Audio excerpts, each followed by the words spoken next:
Everyone, तो welcome back to my channel.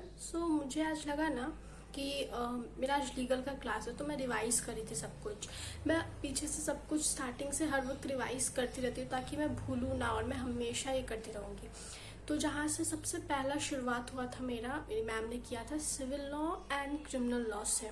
तो मैं सोची कि क्यों ना मैं इसे मतलब अपने आप में बोल के रिवाइज करती हूँ। तो फिर मुझे आइडिया है कि चलो मैं कैमरा में ही सामने बोल देती हूँ क्या होता है सिविल लॉ और क्रिमिनल लॉ। उससे मेरा रिवाइज हो जाएगा और आप लोग भी देख लेंगे, ठीक है, जिस तरीके से मेरी मैम ने मुझे बताया।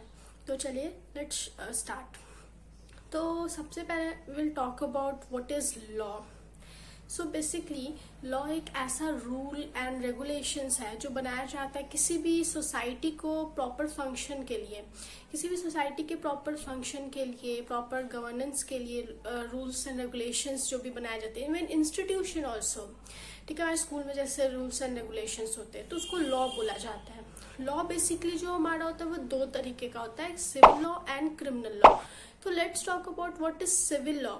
तो सिविल लॉ जो हमारा होता है उसमें जब उसको वायलेट किया जाता है, उसको ब्रीच किया जाता है, ब्रीच का मतलब वायलेट होता है, तो सिविल ऑफेंस होता है। अब जब सिविल ऑफेंस क्या होता है, सिविल ऑफेंस जो होता है किसी एक इंडिविजुअल के अगेंस्ट कमिट किया जाता है सिविल ऑफेंस। जैसे मैं आपको एक एग्जांपल देती हूँ। एक पीस ऑफ लैंड है, ठीक है, उसमें ए एंड बी ब्रदर हैं और उसके लिए लड़ रहे हैं। अब वो लैंड बी का ही है, लेकिन कोर्ट ने बोल दिया कि वो लैंड ए का है और वो लैंड ए लेके चला गया। अब बी आपका दोस्त है, आपके पास आके वो रो रहा है, गा रहा है कि मेरा लैंड था, ऐसे ऐसे कर दिया गया। अब आप भी उसके प्रति गुस्से में बोल रहे कि हाँ चलो मैं तुम्हारे लिए लड़ूंगा ये वो। तो क्या आप वो कर सकते हैं? लाइक अगर बी को लैंड मिल भी जाएगा तो क्या आपका क्या फायदा होगा उसमें? बी को लैंड मिल जाएगा तो बी आपको कुछ तो अपना लैंड थोड़ी ना दे देगा, उसमें से कुछ थोड़ी ना दे देगा, आपका तो लैंड है ही नहीं।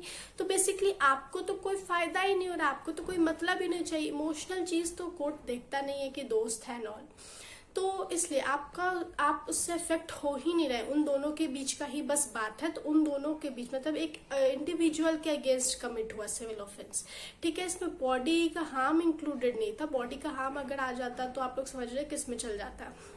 तो ये होता है सिविल ऑफेंस, जहाँ पे किसी इंडिविजुअल के अगेंस्ट क्राइम को कमिट किया जाता है। इंडिविजुअल में एक ग्रुप ऑफ पर्सन्स भी आ सकते हैं, पर एक इंसान भी आ सकता है, एक इंस्टीट्यूशन भी आ सकता है, and so on and so fourth.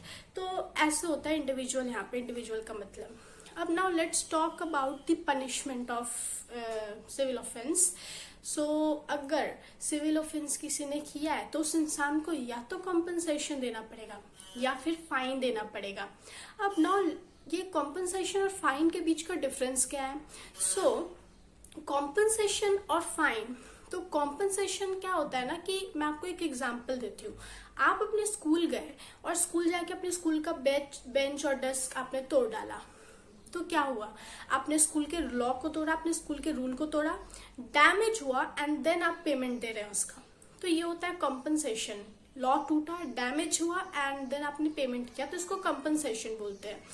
जब दूसरा क्या होता है, फाइन। तो मान लीजिए आप स्कूल गए और उस दिन वेडनेसडे था, आपको अपना स्पोर्ट्स यूनिफॉर्म पहन के जाना था, लेकिन आप पहन के नहीं गए, अब आपको फाइन लगेगा। मतलब आप स्कूल गए, आपने लॉ तोड़ा, ठीक है, लॉ तोड़ा एंड आपने पेमेंट दिया, लॉ टूटा एंड पेमेंट दिया, ट्रैफिक रूल्स टूटे एंड आपने पेमेंट दिया, उसको हम लोग फाइन बोलेंगे।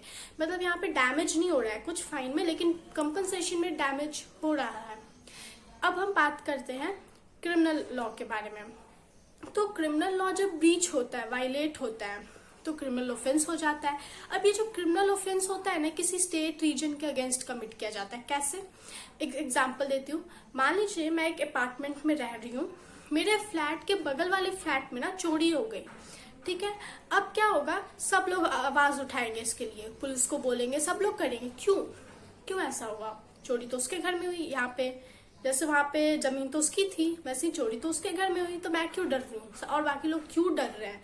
क्योंकि ये बात जो इसमें हाई पॉसिबिलिटी कि आज उसके घर चोरी हुई है, मैं अभी थोड़ा सा भी खुला रख दूंगा, मेरे घर भी जरूर होगी चोरी, हो रही है, चोरी होगी ही, ठीक है। तो ये दहशत, डर फैला देता है सब लोगों के दिमाग में, ठीक है।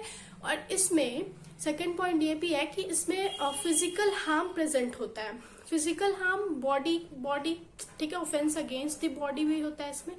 अब इंक्लूड बॉडी में हमेशा जो नहीं कोई मुक्का मार रहा है आपको, बॉडी में आप मेंटल भी आपके बॉडी के अंदर ही आता है ना, मेंटली हार्म भी मतलब कोई कर रहा है तो वो भी क्रिमिनल ऑफेंस के अंदर आ गया, ठीक है।